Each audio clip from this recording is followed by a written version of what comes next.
All right, so yeah, I'll talk about building an AI-powered Slackbot. That was built to solve an internal problem. So what problem was it? We have information spread in a few different places. We have a knowledge base, we have a blog, we have video recordings of internal talks, we have video recordings of office hours. There's a lot of information that gets generated, but it's all over the place. And we have people asking a lot of questions in Slack, and as you can imagine, a lot of people ask the same questions. They just don't ask the same questions close enough, and so humans tend to get very frustrated. I mean, have you ever been driving with a child that keeps asking, "Are we there yet?" It's annoying.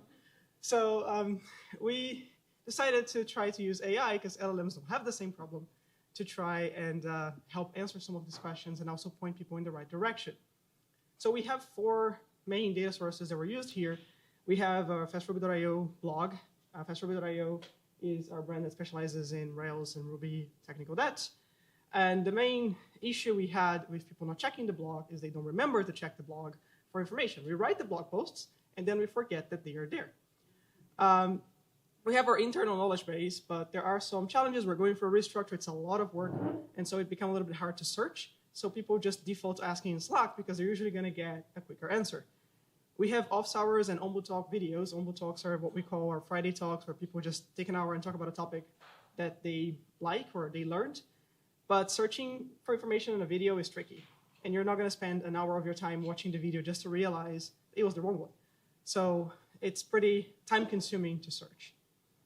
So turning all of this information into stuff that we can then feed to an LLM was the idea to try and solve this problem. So how do we do this? This was a simplification of the video processing pipeline. So we have a ton of videos. We have office hours, we have Ombu Talks. So we can extract the audio out of those videos, and we use the Stream.io FFmpeg gem to do that. Use a speech-to-text model, so something like Assembly AI offers an API that lets you do that. So you can give it the audio. It gives you back a transcript with timestamps. It gives you an option, a very handy method that allows you to then break that down into paragraphs. So we segmented that by paragraph, and using LangChain RB, we can then feed that, embed, and feed into a vector storage. So we use pgvector for this, so inside Postgres extension, and we use OpenAI for the embedding model. So now that video becomes a whole bunch of vectors that we can then search and use the text to generate an answer for a question. For the text, it's a similar process. We just take the markdown files, parse them, break them down by paragraph, embed, store. So now we have a vector storage that consists of transcribed videos and documents that are our own knowledge that we can then search to answer questions. On top of that, we build a RAG. So RAG stands for Retrieval Augmented Generation. And it's a way to help an LLM answer a question based on what you want it to focus on, or your knowledge. There are a few tricks that go in here to make sure that it's, first of all, we're retrieving the right documents, and then that the model itself is paying attention to the right things. So basically, the flow that we wanted was, user goes to Slack, asks a question like they do on a regular Tuesday, and it goes into this RAG flow. So we start by generating an embedding, and this is there's a little bit more work that goes into this than just embedding the question as it comes. We do a little bit of query analysis to try and figure out, can we expand the context from this? Can we generate similar queries? Can the LLM itself generate a strategy to retrieve the right documents? So there's a little bit of work that happens here to make sure that we're embedding the right things. So that's the first step. And then we search our vector storage for the right chunks, for the most relevant chunks. And that's the transcriptions and the documents themselves. There was a little bit of work that went into the document search. We don't have a lot of text combined to the amount of information that LLM is trained on. So making sure that we can group all this information, categorize it, and that the embedding model itself is not skewing the results also involved a non-AI step that was basically analyzing all of this text and using some statistics there to non-AI, but clever statistics methods to get keywords and get them right. And so based on that, we combine those results and we rank them. So we rank them by relevancy, and we rank them just to get an idea of what are the most relevant chunks. This then goes into a Cohere model that's specializing in re-ranking stuff, and it uses a multi-factor analysis to create a score and give us the most relevant chunks. Those chunks are then formatted and fed into an LLM.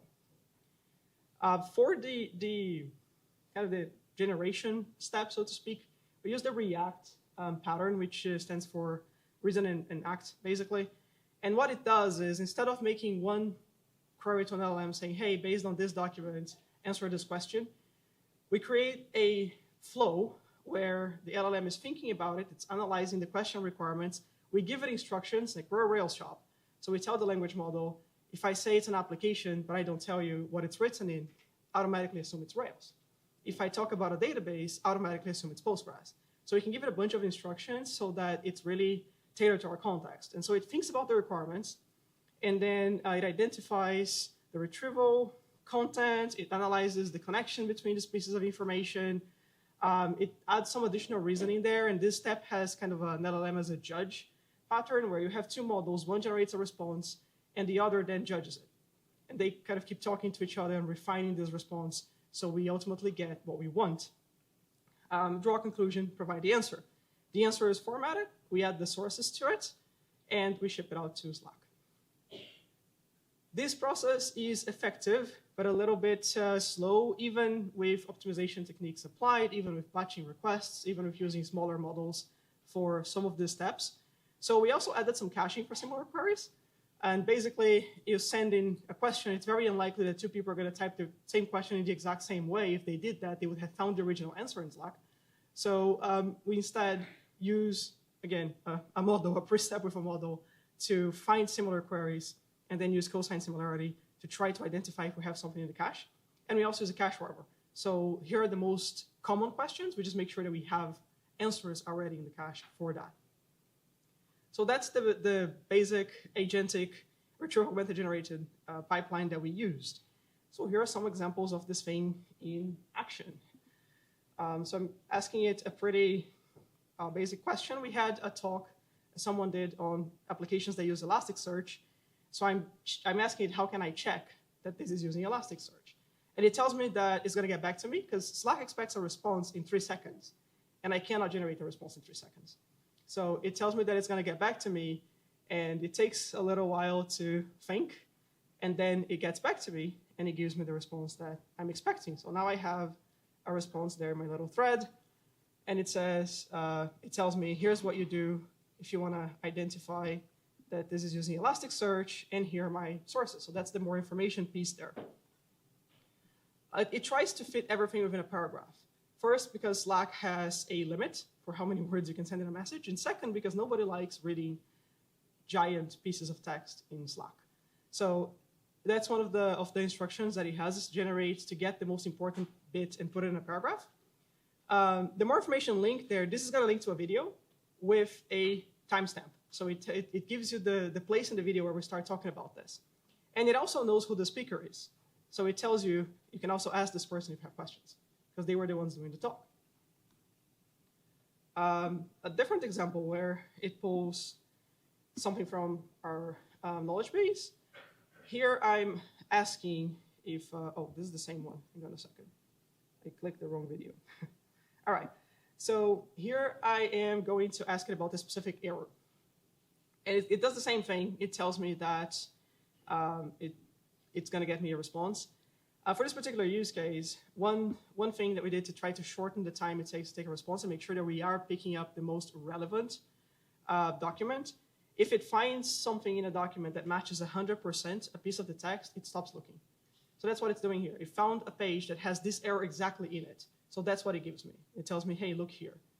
And then I've got another one. Let's see.